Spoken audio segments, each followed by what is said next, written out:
You will hear a conversation between two students about buying a used car. First, you have some time to look at questions 1 to 6.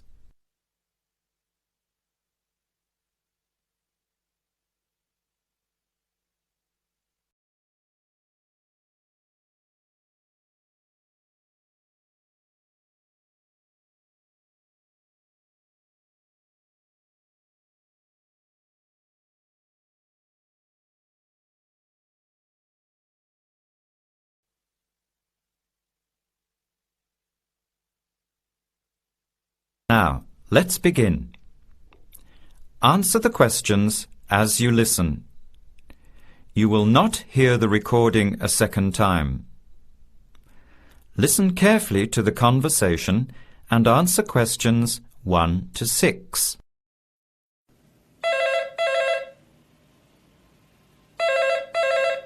Hello. Hello.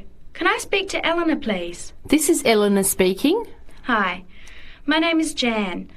I'm calling about the car that was advertised on the notice board in the Student Union building. Is it still for sale? Yes, it is. Your ad says it's a 1985 Celica, in good condition. It's old, but it has been well looked after. My family has had the car for 10 years. I'm just the third owner and my mother had it before me, so we know its history. We've got all the receipts and records. It's had regular maintenance and the brakes were done last year. It runs really well but looks its age. Why are you selling it, by the way? Well, I'm going overseas next month to study. I'll be away for at least 2 years, so I have to sell it. Unfortunately, it's been a good car. You want $1,500, is that right? I was asking $2,000, but since I need to sell it quickly, I've reduced the price. Would you like to come and take it for a drive? I don't live far from the university. Yes, I'd like to have a look. What time would suit you? Any time this evening is fine. Well, I finish classes at 6 o'clock. How about straight after that? Say 6:30? Great, I'll give you directions.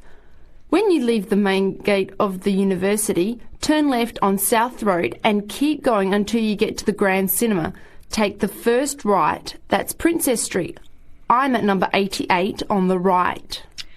So it's 80 Princess Street? No, it's 88 Princess Street and the suburb is Parkwood. You'll see the car parked in front. It's the red one with the for sale sign on it. OK, thanks Eleanor. I'll see you later. Bye. Before you hear the rest of the conversation, you have some time to look at questions 7 to 10.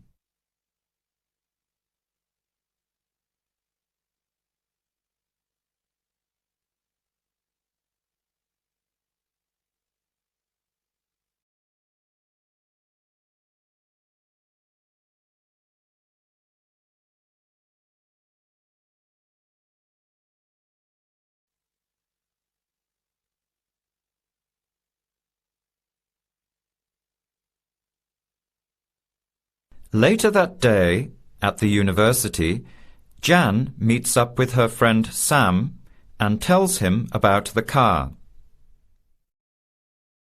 Hi, Sam. Hey, Jan. What's happening? I'm glad I ran into you. I've decided I have to get a car.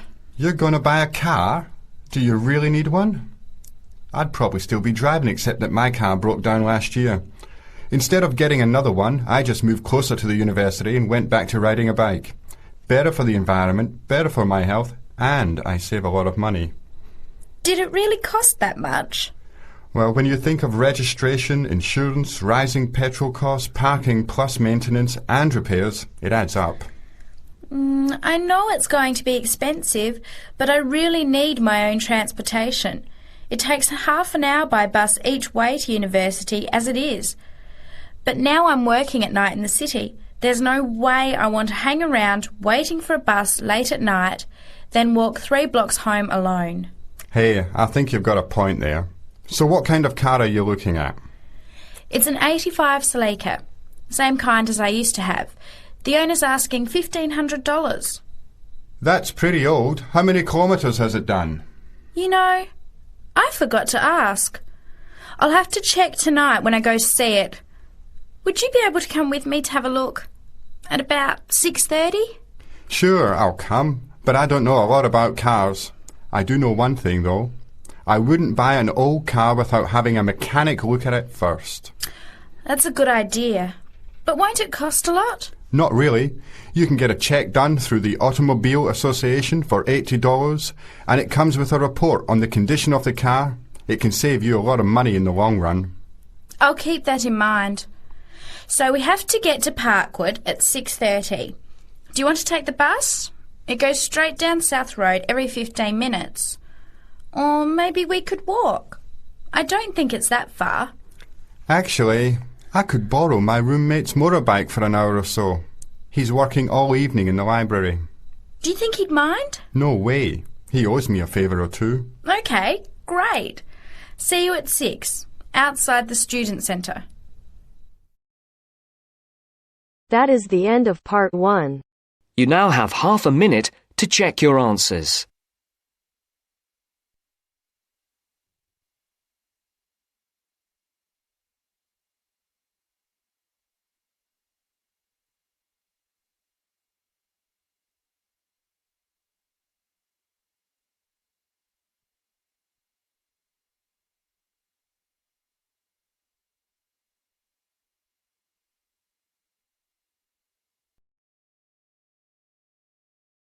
Now turns to part 2.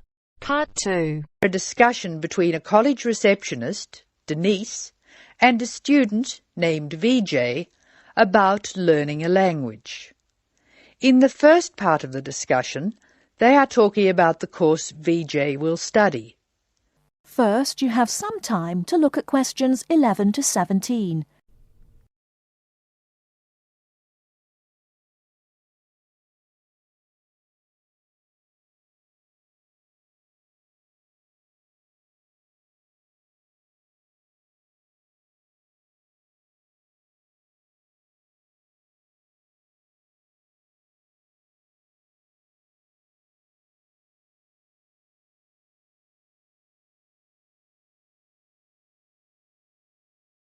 Now, listen carefully and answer questions 11 to 17. Hello. May I help you? Hello. Is this the right place for me to register to study foreign languages? Yes, it is. May I have your name, please? VJ. My family name is Paresh. VJ Paresh. Okay. Do you have a telephone number? Yeah. 909-2467. Thank you. Now, which language would you like to learn? We offer French, Italian, Cantonese, Mandarin, Spanish, Portuguese. I'd like to learn Spanish, please. Okay. Our classes are conducted in lots of different places. We have classrooms in the city and here in this building. What's this building called? This is Building A. I work near here, so it'd be best to study in Building A. What time do you want to come to lessons?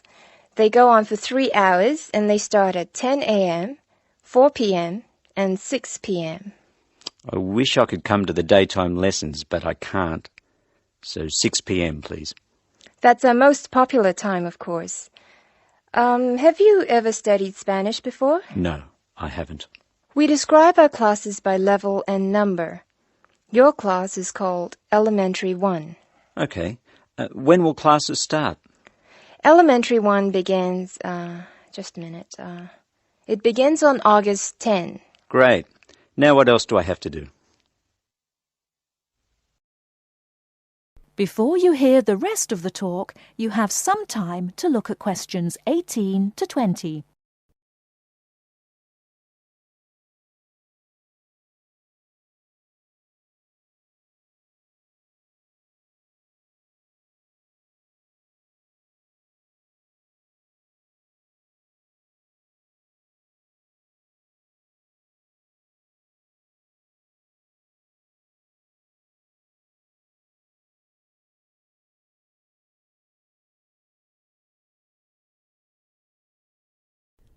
Now listen and answer questions 18 to 20. I'm sorry, Vijay. What were you saying? I wanted to know what else I had to do. Oh, of course. Please go to the building on the other side of Smith Street. I want you to go to the reception area first.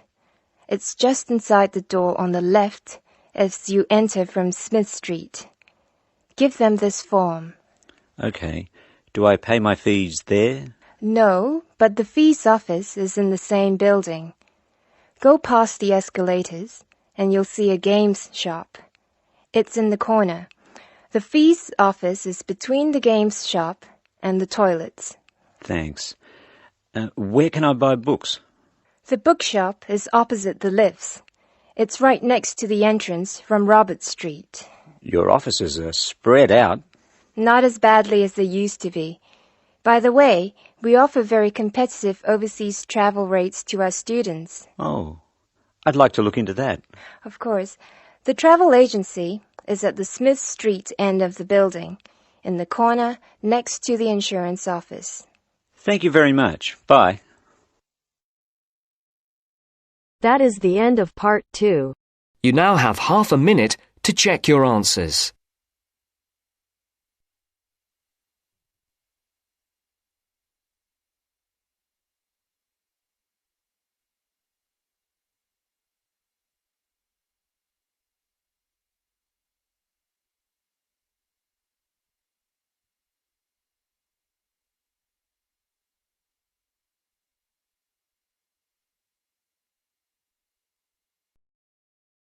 Now turns to part 3. Part 3. You will hear two students, Sharon and Zhao Li, talking to their tutor about a presentation they gave the previous week. First, you have some time to look at questions 21 to 23.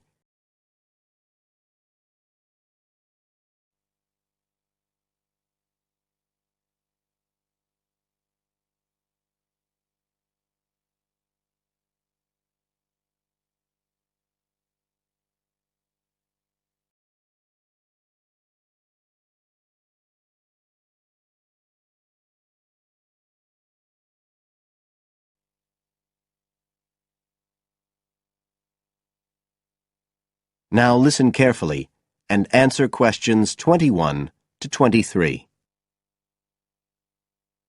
So, Sharon and Zhao Li, in your presentation last week, you were talking about the digital divide, the gap between those who can effectively use communication tools, such as the internet, and those who can't.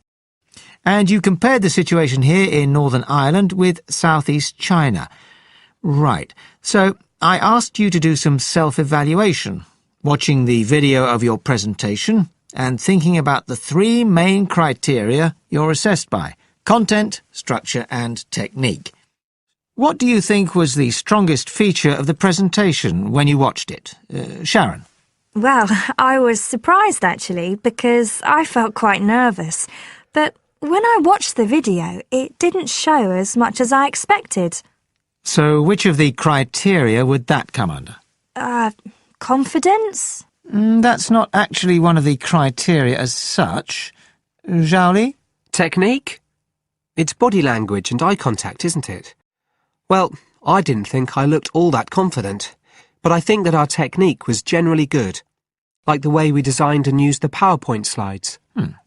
So, you both feel happiest about that side of the presentation? Yeah.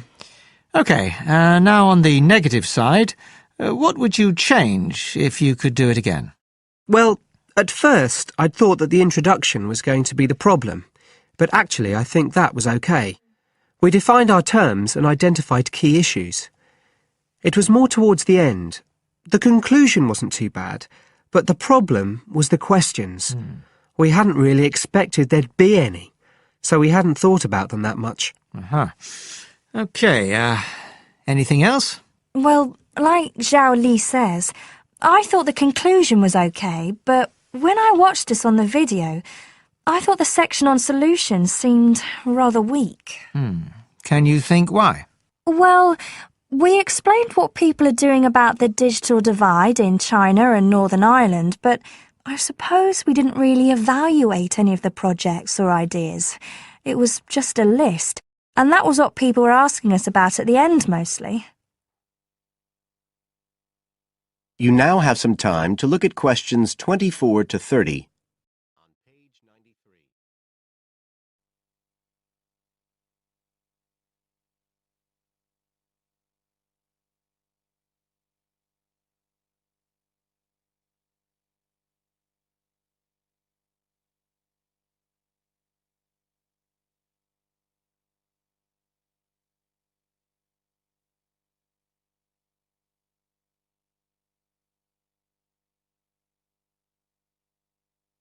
Now listen and answer questions 24 to 30. OK. Now, I also asked you to get some peer evaluation from the other students. Yes, well, people said it was interesting, like the fact that in China the internet was used more for shopping than in Northern Ireland. They said sometimes it was a bit hard to understand because we were talking quite fast, but we didn't think so when we watched the video. No, it's a bit different, though, because you know all this information already. If you're hearing it for the first time, you need more time to process it. That's why signposting the structure and organisation of the talk is important. That seemed OK. No one mentioned that as a problem. Some people said that we could have had more on the slides, like some of the other groups had nearly everything they said written up on the visuals as well. But other people said the slides were good. They had just the key points. Yes. And most people said we had quite good eye contact and body language. They all pointed out we'd overrun. They all said we were 5 minutes over. But we timed it afterwards on the video, and it was only 3 minutes. We were a bit unsure about the background reading at first, but I think we did as much as we could in the time. Anyway, no one commented on that under content. But one thing that did come out was that they liked the fact we'd done research on both Northern Ireland and China. Most other people had just based their research on one country. We managed to get quite a lot of data from the internet, although we had to do our own analysis, and we did our own surveys as well in both countries. So the class gave us best feedback for content, but it was all OK. Right. Well, that's quite similar to the feedback I'm giving you. I was very impressed by the amount of work you'd done and by your research methodology. So, actually, I'm giving you full marks for content. 5. The structure of the presentation was good, but not quite as good as the content. So, I gave that 4. And the same for technique. So, well done. Thank you. Now, the next stage is to write up your report. So, just a few pointers for you here. First of all, in your presentation, I think your ending was rather abrupt. You suddenly just stopped talking. It wasn't a big problem, but think about your closing sentences in your report. You want to round it off well. One thing I forgot to mention earlier was that I felt a very strong point was that after you'd given your results, you explained their limitations. The fact that we didn't have a very reliable sample in terms of age in China. Yes, that section. So don't forget to include that. And you had some excellent charts and diagrams, but maybe you could flesh out the literature review a bit. I can give you some ideas for that later on if you want. OK, is there anything else you want to ask? No, thank you. Thanks. That is the end of part 3. You now have half a minute to check your answers. अगर listening के साथ साथ आप speaking की भी practice करना चाहते हैं तो हमारी अपनी एप्लीकेशन है बेबी कोड आइल्स, प्लीज डाउनलोड करो। रोज यहाँ पे सिर्फ स्पीकिंग नहीं, स्पीकिंग, लिसनिंग, रीडिंग, राइटिंग सारे के सारे फ्री में मॉड्यूल अवेलेबल है, वो भी लेटेस्ट कंटेक्स्ट के साथ। और तो यहाँ पे आइल्स की लाइव क्लासेस भी देते हैं, INTP अप्रूव्ड टीचर फ्री में। तो प्लीज डाउनलोड करो, ट्राई करो और अपने दोस्तों के साथ शेयर करो ताकि ज्यादा से ज्यादा बच्चों तक ये बात पहुंच सके। Now turns to part 4. Part 4. You will hear an extract from a talk about student health, and specifically about ways to avoid headaches. Listen to what the speaker says and complete the summary. First, look at questions 30 to 40.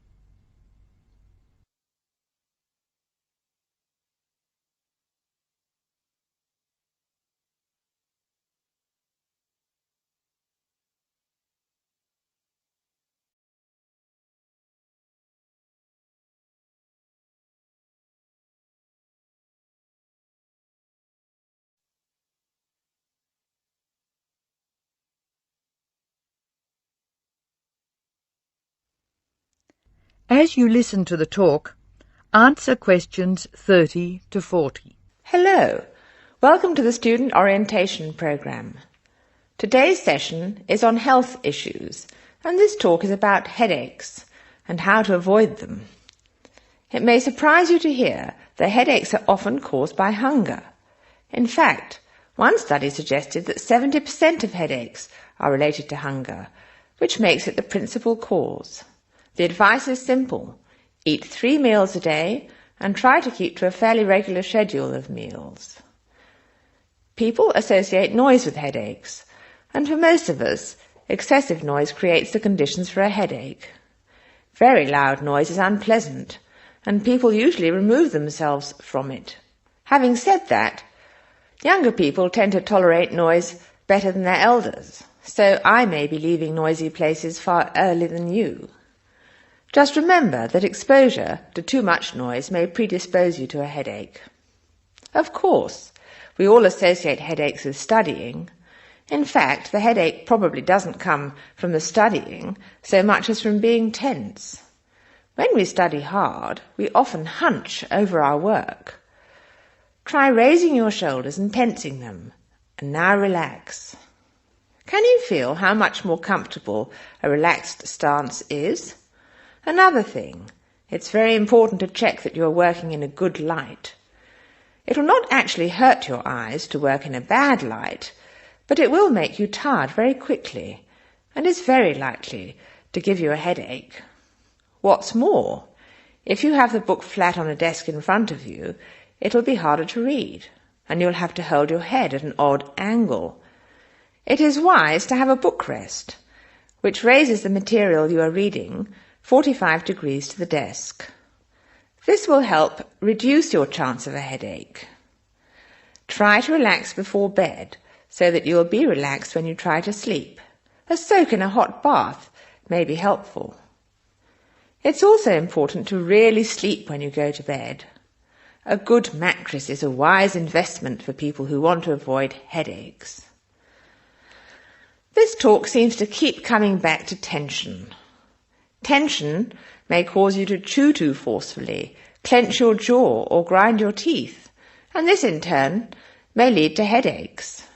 It is very easy to say that you shouldn't grind your teeth, and very hard to stop, particularly if you grind your teeth in your sleep. Try to avoid situations which will make you tense, particularly just before bed. If you do compulsively grind your teeth in your sleep, ask your dentist about a soft mouth guard. In general, try to eat regular meals and avoid tense situations. Be sure you get plenty of exercise. Hopefully your headaches will be greatly reduced. One other thing I should point out, avoid smoky rooms and cars. Such places certainly encourage headaches, and the smoke may be doing you quite serious long-term damage. That is the end of part 4. You now have half a minute to check your answers.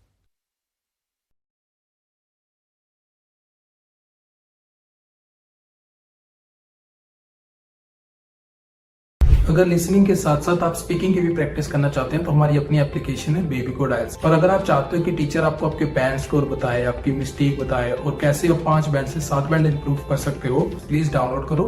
App store और play store दोनों पे available है और link description में भी हमने डाल दिया है।